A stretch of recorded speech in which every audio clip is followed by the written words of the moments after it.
तो दोस्तों स्वागत है आप लोग का Q&A विद सत्यम में। दोस्तों अगर आप बिहार बीपीएससी की तैयारी कर रहे हैं तो दोस्तों आप लोगों के लिए बहुत बड़ी अपडेट निकल कर आई है, जो अभी हाल ही में कॉन्फ्रेंस हुई है। तो अतुल प्रसाद जी ने उसके बारे में क्या क्या कहा है तो आप लोग इस वीडियो में देखेंगे। तो उन्होंने दोस्तों एग्जाम पैटर्न के बारे में बताया। दोस्तों एग्जाम पैटर्न भी चेंज हो गया है, तो पेपर का कब से कब होगा दोस्तों, और एग्जाम पैटर्न में दोस्तों अब आपके 150 नंबर का क्वेश्चन होने वाला है। और दोस्तों अब आपके एक ही पेपर होगा और एक दिन में ही होगा। तो आप लोग देखिए इस वीडियो में अतुल प्रसाद जी क्या कह रहे हैं। तो चलिए दोस्तों वीडियो को प्ले करते हैं, और आप लोग अगर चैनल पर नए हैं तो वीडियो को लाइक कर दो और चैनल को सब्सक्राइब कर लो। तो चलिए दोस्तों वीडियो को प्ले करते हैं और देखते हैं अतुल प्रसाद जी ने क्या बोला है। में जो भी अभ्यर्थियों को भी समस्याएं हुई, उन सबको ध्यान में रखते हुए हम लोगों ने कुछ सुधार और कुछ परिवर्तन किए हैं। इसमें पहला सुधार तो ये हुआ कि जो परीक्षा 2 दिन हो रही थी पहले, उस परीक्षा को हम लोगों ने एक ही दिन कर दिया, ताकि लोगों को अनावश्यक एक दिन नाइट हॉल्ट यहाँ न करना पड़े। काफ़ी लोगों को पिछले बार कठिनाई हुई थी इसके कारण से, तो एक ही दिन की परीक्षा हम लोगों ने बना दिया है। इसीलिए हम लोगों ने वो जो क्वालिफाइंग वाला जो क्वेश्चन है वो घटा करके उसको हम लोगों को 30 कर दिया है और 30 इसी में जोड़ दिया है। मतलब अब टोटल क्वेश्चंस हो जाएंगे 150, जिसमें से 30 रहेंगे क्वालिफाइंग नेचर के, और भाग 1 होगा। भाग 2 होगा वही फिर से 40 और 80 का, जैसे पिछले बार था। और इस परिवर्तन से एक और हम लोगों ने परिवर्तन किया है कि 2.5 घंटे की तो खैर परीक्षा होगी, लेकिन जो टाई ब्रेकर जो इस बार हम लोगों ने देखा कि टाई ब्रेकर में हमें कुल प्राप्तांक जब एक समान हो जाते हैं, तो टाई ब्रेकर हम लोगों ने डेट ऑफ बर्थ हमारा था और उसके बाद अल्फ़ाबेटिकल ऑर्डर में नाम था।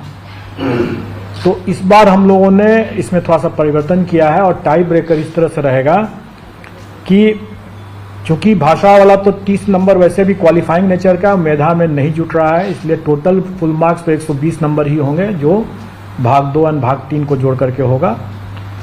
उसके बाद जब इसमें जब टाई हो जाएगा तो फिर हम मेन पेपर का जो प्राप्तांक होगा भाग 3 का जो होगा उसका जिसका ज़्यादा होगा उससे हम वो टाई ब्रेकर बनाएंगे। और अगर वो भी अगर बराबर हो गया तो फिर दूसरा टाई ब्रेकर फिर बनेगा, जो भाषा जो क्वालिफाइंग नेचर का है उसमें जिसको ज़्यादा नंबर आएगा वो सेकंड टाई ब्रेकर पॉइंट बनेगा। और उसके बाद फिर तब डेट ऑफ बर्थ और तब फिर अल्फ़ाबेटिकल ऑर्डर में नाम। तो इससे क्या होगा कि मेधा को हम लोग ज़्यादा मतलब तरजीह दे रहे हैं, ज़्यादा प्रायोरिटी दे रहे हैं। इसके अलावा जो क्वालिफाइंग का जो 30% जैसे उसका पास मार्क्स रहेगा वो यथावत रहेगा, और विद इन दैट 30 जो है क्वेश्चन जो होगा उसके अंदर 8 क्वेश्चंस जो रहेंगे वो अंग्रेजी के रहेंगे और 22 क्वेश्चन जो रहेंगे वो हिंदी के रहेंगे। ये पहले वाले उसी 30 क्वेश्चन में 8 क्वेश्चन जो रहेंगे वो अंग्रेजी के रहेंगे और 22 क्वेश्चन जो रहेंगे वो हिंदी के रहेंगे। टोटल 30 का रहेगा, लेकिन और 9 नंबर उसमें क्वालिफाइंग रहेगा उसका। उसके अलावा जो जीएस का और जो फिर मेन पेपर का जो 40 और 80 क्वेश्चन रहेंगे 120, वो पूर्वत मतलब पिछले बार की तरह ही टोटल पर जो जीएडी का जो मापदंड है क्वालिफाइंग कट ऑफ का वो वही रहेगा। सिलेबस का जो लॉजिक है वो वही लॉजिक इस बार भी रहेगा, मतलब कि जो एनसीईआरटी का जो पाठ्यक्रम है, जो बच्चों को जो पढ़ाया जाता है वही पैटर्न रहेगा, वही, लेकिन स्टैंडर्ड ऑफ कोर्स उससे ज़्यादा रहेगा। स्टैंडर्ड वही रहेगा जो उनकी एलिजिबिलिटी में जो उनका रिक्वायरमेंट है। जैसे ग्रेजुएशन है तो ग्रेजुएशन लेवल चला जाएगा, अगर पोस्ट ग्रेजुएशन तो पोस्ट ग्रेजुएशन लेवल चला जाएगा। इस बार जो हम लोग नया जो एक हो रहा है वो मिडिल स्कूल का हो रहा है, तो वो एक नया एडिशन है। इसके अलावा जो टोटल जो वैकेंसी हो रही है उसमें संभव है कि जो TRE 1 के जो अवशेष रिक्तियां हैं उन रिक्तियों को इसमें जोड़ा जाएगा।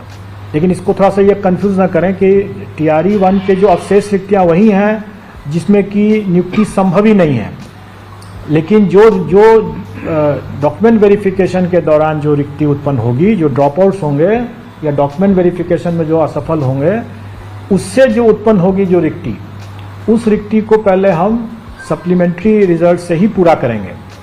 और अगर नहीं कैंडिडेट मिलेगा तभी वो रिक्ति जो है वो राउंड 2 में जाएगा, मतलब TRE 2 में तभी जाएगा।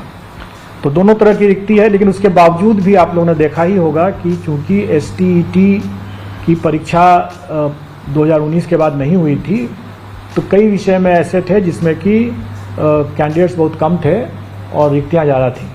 इसे स्वाभाविक है कि उसमें हम कभी भी हम पूरी रिक्ति को तो भर नहीं सकते थे, तो वो रिक्ति तो खाली ही रहना था।